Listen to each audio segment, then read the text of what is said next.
Hello everybody, you are most welcome to my video class. Myself Dr. Sapna Kakati, Associate Professor and HOD, Department of History, Saudar College Autonoma, Gopur. Today we are going to discuss about Buddhist religion and philosophy.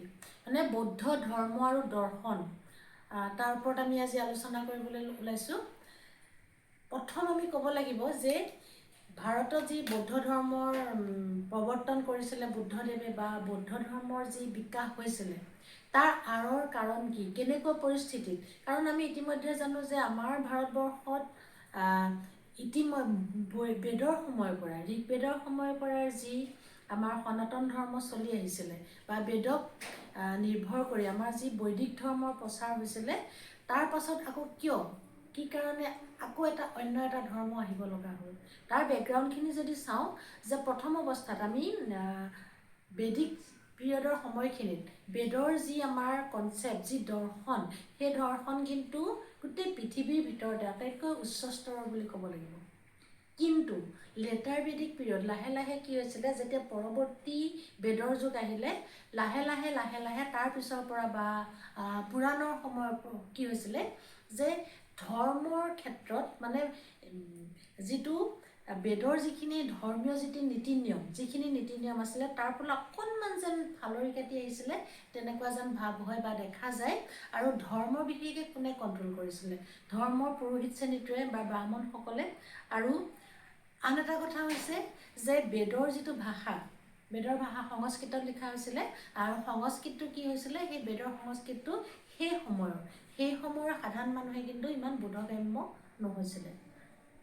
তাৰ সুবিধালৈ কি কৰিছিলে যে ইতিমধ্যে আমি জানো যে বৈদিক সভ্যতা কি সভ্যতা যে আৰ্যসকলৰ দ্বাৰা সৃষ্ট সভ্যতা আৰু আৰ্য সমাজৰ যিটো বৰ্ণ ব্যৱস্থা আছে ব্ৰাহ্মণ ক্ষত্ৰিয় বৈশ্য আৰু শূদ্ৰ গতিকে বৈদিক বা সনাতন ধৰ্মত কি হৈছিলে যে ব্ৰাহ্মণসকলৰ প্ৰাধান্য আছিলে আৰু পুৰোহিতসকলে তেওঁলোকে মূল ভূমিকাটো লৈছিলে। তাৰ লগে লগে কি আছিলে যে ক্ষত্ৰিয়সকলে ৰজা হৈছিলে ৰাজকাৰ্য চলাইছিলে তাত ব্ৰাহ্মণৰ সহায় ল'ব লগা হৈছিলে কিন্তু বাকী যি দুটা জাতি আছে যে বৈশ্য আৰু ক্ষুদ্ৰ তাৰ লগতে সমাজৰ অন্যান্য যিখিনি জাতি ব্যৱস্থা আছিলে বা মহিলাসকল সেইসকলৰ লাহে লাহে কি হৈছিলে ধৰ্মৰ ক্ষেত্ৰত অকণমান যেন তেওঁলোক ফালৰি কাটি অহাৰ নিচিনা হৈছিলে। ইয়াৰ বিপৰীতে কি হৈছিলে বৈদিক ধৰ্মত বেদৰ মূল কথাতকৈও কি আছিলে যে যাগযজ্ঞৰ প্ৰভাৱ যথেষ্ট বাঢ়িছিলে আৰু যাগযজ্ঞ কৰিবলৈ কি লগা হয় পুৰোহিতৰ প্ৰয়োজন হয় গতিকে তাৰ ফলত কি হৈছিলে সাধাৰণ মানুহে তাৰমানে নোৱাৰা হৈছিলে যাগযজ্ঞ কৰিবৰ কাৰণে যাগযজ্ঞ পূজা পাতল বা ধৰ্মীয় যিখিনি বিধি বিধান দিছিলে সেইখিনি সাধাৰণ মানুহে কৰিব নোৱাৰিছিলে। ছেকেণ্ড কথা হ'ল যিখিনি পুৰোহিতৰ দ্বাৰা যিখিনি বৈদিক ধৰ্ম সম্পাদন কৰা হৈছিলে তাত সাধাৰণ মানুহৰ বা নাৰীৰ কোনো ভূমিকা নাছিলে। লাহে লাহে কি হৈছিলে সমাজত কৃষিৰ বিকাশ হ'ল বাণিজ্যৰ বিকাশ হ'ল মানে যিটো আমি পাওঁ যে second phase of urbanisation in Indian history প্ৰথমটো হিন্দু সভ্যতাৰ দিনত হৈছিলে ছেকেণ্ড ফেজটো যেতিয়া হ'ল তাৰ লগে লগে কি হ'ল বৈশ্যসকলৰ তেওঁলোকৰ ইম্পৰ্টেঞ্চটো বাঢ়িলে গতিকে তেওঁলোকেও বিচাৰিলে যে সমাজত তেওঁলোকৰ এটা স্থান থাকক বা তেওঁলোকৰ এটা ভইচ থাকক কিন্তু যিখিনি বেদিক ধৰ্মৰ ক্ষেত্ৰত লাহে লাহে কি হৈছিলে পৰৱৰ্তী বেদৰ যুগৰ পৰা আৰম্ভ হৈ কিছু সাধাৰণ মানুহৰ পৰা আঁতৰি আহিছিলে সেইখিনিৰ পৰা পৰিত্ৰাণ পাবলৈ কি হৈছিলে যে মানুহে বিভিন্ন উপায় বিচাৰিছিলে বা আমি জানো উপনিষদৰ সময়তে সেই প্ৰশ্ন আহিছিলে যে বেদৰ বিভিন্ন কথালৈ বা এই যাগযজ্ঞ তেনেকুৱা ধৰণৰ কথালৈ প্ৰশ্ন উত্থাপন হৈছিলে পিছলৈ কি হ'ল যে সেইখিনি সময়ত লাহে লাহে যেতিয়া মগধৰ উত্থান হ'ল 6th century BC তেতিয়া কি হৈছিলে ৰাষ্ট্ৰযন্ত্ৰৰ উত্থানৰ লগে লগে কি হৈছিলে যে মানুহে বিচাৰিছিলে যে ধৰ্মনো আচলতে কি তাৰমানে আমাৰ জীৱন ধাৰণৰ যিটো নীতি আৰু সেই জীৱন দৰ্শন আমাক প্ৰভাৱিত কৰিব পৰাকৈ সেইখিনি সময়ত দুজন মানুহৰ আৱিৰ্ভাৱ হৈছিলে এজন হৈছে গৌতম বুদ্ধ আৰু এজন হৈছে মহাবীৰ। এতিয়া আমি আহোঁ এই গৌতম বুদ্ধই তেওঁ যিটো মানে আমি ধৰ্মতকৈও ক'ব লাগিব যে মানুহৰ জীৱন ধাৰণ প্ৰণালী কেনেকৈ মানুহে সৎভাৱে শুদ্ধভাৱে জীৱন ধাৰণ কৰিব পাৰে তাৰ কাৰণে গৌতম বুদ্ধই কিছুমান তেওঁ মাৰ্গদৰ্শন কৰাইছিল। সেই বুদ্ধৰ যিখিনি বাণী বা বুদ্ধই যিখিনি এই মানুহৰ জীৱন সম্পৰ্কে যিখিনি কথা কৈছিলে, পাছলৈ আমি সেইখিনিকে বৌদ্ধ ধৰ্ম বুলি আমি নাম ক'ব পাৰোঁ। গতিকে বৌদ্ধ ধৰ্মৰ বিষয়ে জানিবলৈ হ'লে বা সেই বুদ্ধৰ ফিলচফি কি, সেইখিনি জানিবলৈ আমি প্ৰথম জানিব লাগিব যে কেনেকুৱা পৰ্যায়ত বুদ্ধৰ যে এই ফিলচফি, এই যে বুদ্ধিজিমৰ ইমাৰ্জেঞ্চ অফ বুদ্ধিজিম, তাৰ বেকগ্ৰাউণ্ডটো আমি যদি জানিব বিচাৰোঁ যে কেনেকৈ কি হ'ব। বুদ্ধদেৱৰ তেওঁৰ অৰিজিন নামটো কিন্তু বুদ্ধদেৱ নাছিলে, তেওঁৰ নাম আছিলে সিদ্ধাৰ্থ বা গৌতম। তেওঁ কোন আছিলে? তেওঁ এজন ৰজাৰ ল'ৰা। নেপাল, বৰ্তমানৰ নেপালত সেইখিনি সময়ত এখন ৰাজ্য আছিলে কপিলাবস্তু। কপিলাবস্তুৰ ৰজা শুদ্ধোধন, আৰু তেওঁলোকৰে সন্তান, একমাত্ৰ সন্তান আছিলে কোন? সিদ্ধাৰ্থ। সিদ্ধাৰ্থ খুব ধুনীয়াকৈ, তেওঁৰ জন্মস্থান হৈছে লুম্বিনী বন, বৰ্তমান নেপালত আছে। লুম্বিনী বনত তেওঁ জন্ম হ'ল, ৰাজপ্ৰসাদত অতি আলহ বিলহৰ মাজত তেওঁ ডাঙৰ হৈছিলে। তেওঁ বাহিৰৰ কথা বৰ বিশেষকৈ নাজানিছিলে। তেনেহ'লে সেই এজন ৰাজকুমাৰ, শাক্য বংশৰ এজন ৰাজকুমাৰ, কপিলাবস্তু ৰাজ্যৰ এজন ৰাজকুমাৰ, তেওঁ কি কাৰণে কেনেকুৱা পৰিস্থিতিত তেওঁ বুদ্ধ ধৰ্ম তেওঁ প্ৰৱৰ্তন কৰিব লগা হ'ল, তাৰ কিছুমান পৰ্যায় আছিলে। সেইখিনি যদি আমি চাওঁ তেনেকৈ দেখিবলৈ গৈ যে why did Siddhartha leaves his palace. এটা সময়ত এই যে ৰাজকুমাৰ সিদ্ধাৰ্থই তেওঁ কিন্তু ৰাজপ্ৰসাদৰ আমোদ প্ৰমোদে তেওঁক বান্ধি ৰাখিব নোৱাৰিলে। আৰু তাৰ কি কেইটামান কাৰণ আছিলে। কেইটামান কাৰণৰ ভিতৰত আমি চাওঁ যে 4টা বস্তু তেওঁক প্ৰভাৱিত কৰিছিলে। এটা হ'ল, এদিন গৈ থাকোঁতে তেওঁ এজন বুঢ়া মানুহ দেখিলে। তাৰ আগলৈকে কিন্তু তেওঁ কোনো কনচেপ্টেড নাছিলে যে মানুহ যে বুঢ়া হয়। এদিন গৈ থাকোঁতে তেওঁ এজন ৰোগীয়া মানুহ দেখিলে। অসুখ বিসুখৰ ওপৰত তেওঁ তেনেকুৱা ধৰণৰ ধাৰণা নাছিল, কাৰণ তেওঁ ৰাজপ্ৰসাদত বহুত লাহবিলাহৰ মাজত ডাঙৰ হোৱা, লাহবিলাহৰ এটা জীৱন কটাই আছে। এদিন কি হৈছিলে, তেওঁ এটা মৃতদেহ দেখিলে। মানুহৰ যে মৃত্যু হয় তেওঁ তেতিয়ালৈকে কিন্তু গম পোৱা নাছিলে। ঠিক তেনেকৈ তেওঁ এজন সন্যাসী দেখিছিলে, বাটেদি ঘূৰি ফুৰা এজন মং দেখিছিলে। গতিকে এই 4টা কথাই তেওঁৰ জীৱনত যথেষ্ট প্ৰভাৱ পেলালে। তাৰপিছত তেওঁ কি হৈছিলে যে ৰিয়েলাইজেশ্যন অফ ইম্পাৰমেনেঞ্চ। তেওঁ তেতিয়া গম পাইছিলে যে আমাৰ জীৱনটো হৈছে ক্ষণস্থায়ী। এই যে আমাৰ ৰূপ যৌৱন এইবিলাক কিন্তু পাৰ্মানেণ্ট নহয়। গতিকে তাৰ কাৰণে তেওঁ কি কৰিছিলে যে তেওঁ যেতিয়াই বুজি উঠিছিলে, তেওঁৰ লগে লগে কি আহিলে? ডিছছেটিছফেকশ্যন উইথ লাক্সাৰী। তেওঁ আৰু সেই যে আলহ বিলহ যিটো লাহবিলাহৰ প্ৰতি তেওঁ কোনো ধৰণৰ তেওঁ মায়া নোহোৱা হ'ল, তেওঁ অনীহা আহিলে। তাৰপিছত তেওঁ কি হৈছিলে? Search for truth. তেওঁ কেনেকৈ সত্যৰ অনুসন্ধান কৰিবলৈ তেওঁ লাগিলে যে মানুহ কিয় বুঢ়া হয়, মানুহৰ কিয় অসুখ হয়, মানুহৰ মৃত্যু কিয় হয়, তাৰ পৰা কিবা পৰিত্ৰাণ পাব পাৰি নেকি। এতিয়া সেই কথাখিনি তেওঁ এনিটাইম তেওঁ খুলি খুলি খাবলৈ ধৰিলে। তেওঁ একেবাৰে শান্তি নোহোৱা হৈ গ'ল। তাৰপিছত তেওঁ কি কৰিছিলে? ডিজায়াৰ ফৰ এনলাইটেনমেণ্ট, তেওঁ জ্ঞান লাভৰ সেই কথাখিনি তেওঁ বুজিবলৈ চালে। আৰু তেওঁ কি কৰিছিলে? স্পিৰিচুৱেল ইনক্লিনেশ্যন, আধ্যাত্মিক ধাৰণাৰ তেওঁ গুচি গ'ল। তাৰপিছত তেওঁ কি কৰিছিলে? Journey of Siddhartha to attain his goal. তেওঁ এই যে বস্তু যে মানুহ কিয় মৰে, মানুহৰ কিয় অসুখ হয়, মানুহ কিয় বুঢ়া হয়, মানুহৰ ইমান দুখ কষ্ট কিয় হয়, সেইখিনি যেতিয়া তেওঁ তাৰ পৰা পৰিত্ৰাণৰ তেওঁ উপায় বিচাৰিবলৈ লাগিল। যেতিয়া উপায় বিচাৰিব লাগিলে, তেওঁ প্ৰথম কি কৰিছিলে?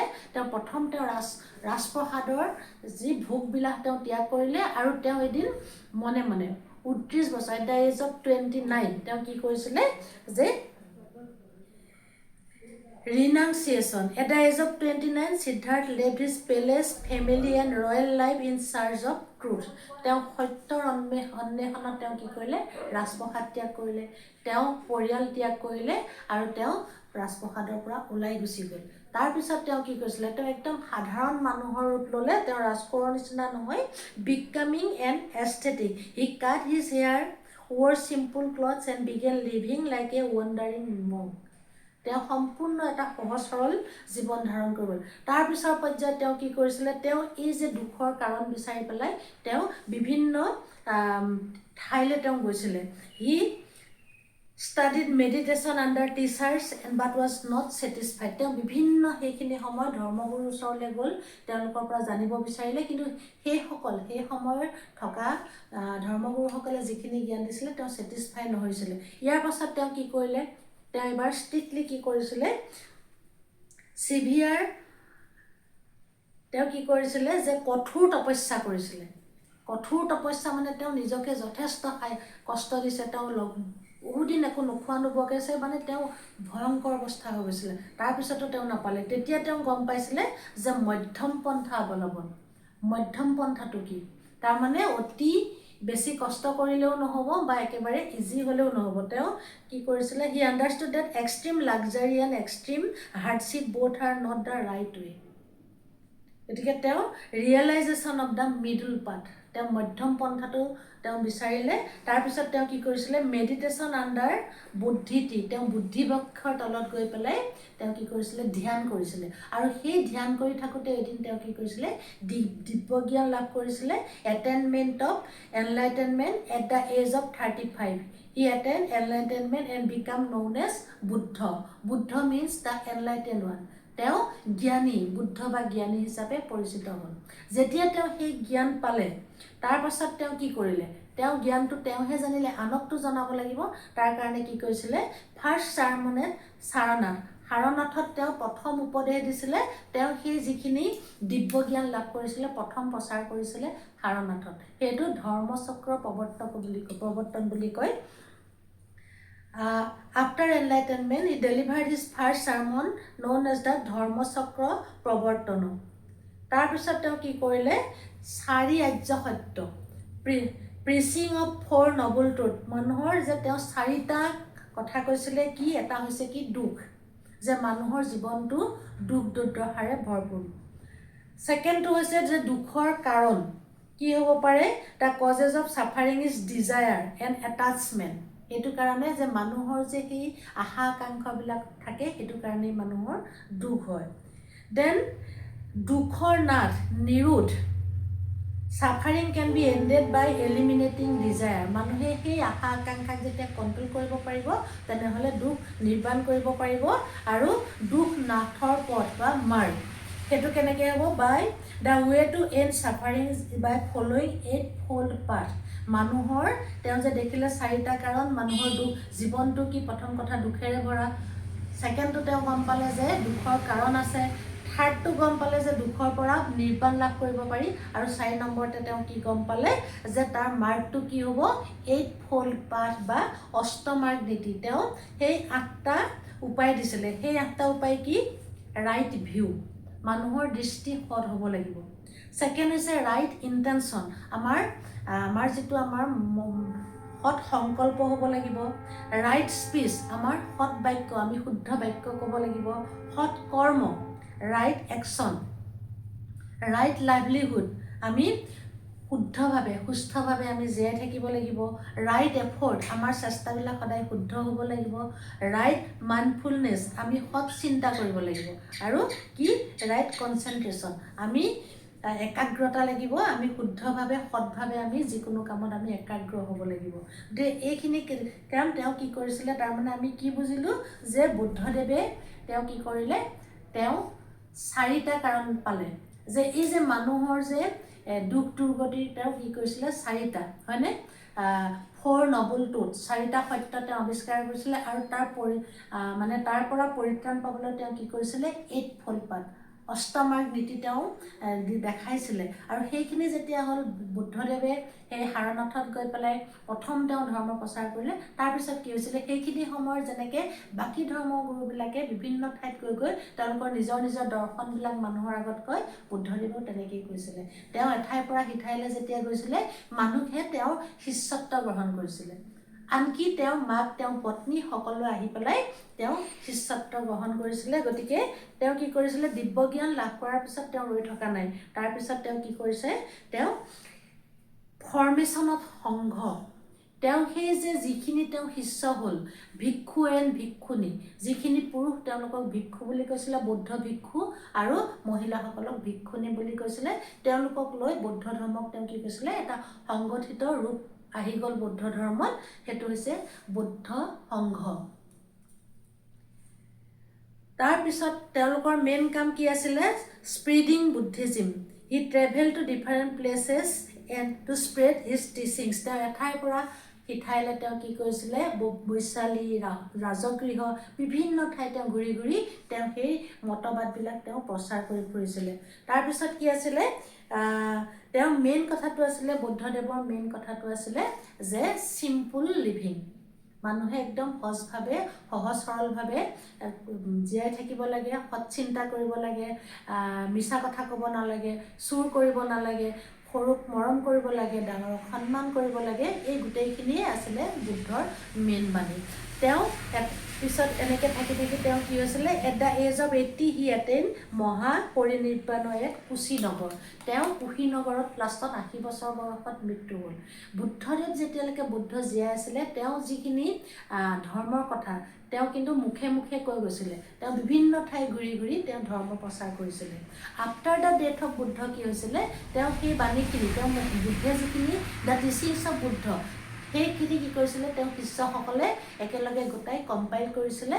সেইটোকে কি বুলি কয় যে মেইনলি 3খন book, 3 Pitakas known as Tripitaka. তাতেই গোটেই বুদ্ধৰ যিখিনি তেওঁ মুখেৰে প্ৰচাৰ কৰিছিলে বাণী সেই ত্ৰিপিটকতে পোৱা যায়। আৰু তাৰ পাছত বুদ্ধৰ যিখিনি তেওঁ মানে শিষ্য আছিলে তেওঁলোকে বুদ্ধৰ বা সংঘৰ জৰিয়তে কি কৰিছিলে বৌদ্ধ ধৰ্ম প্ৰচাৰ কৰিছিলে।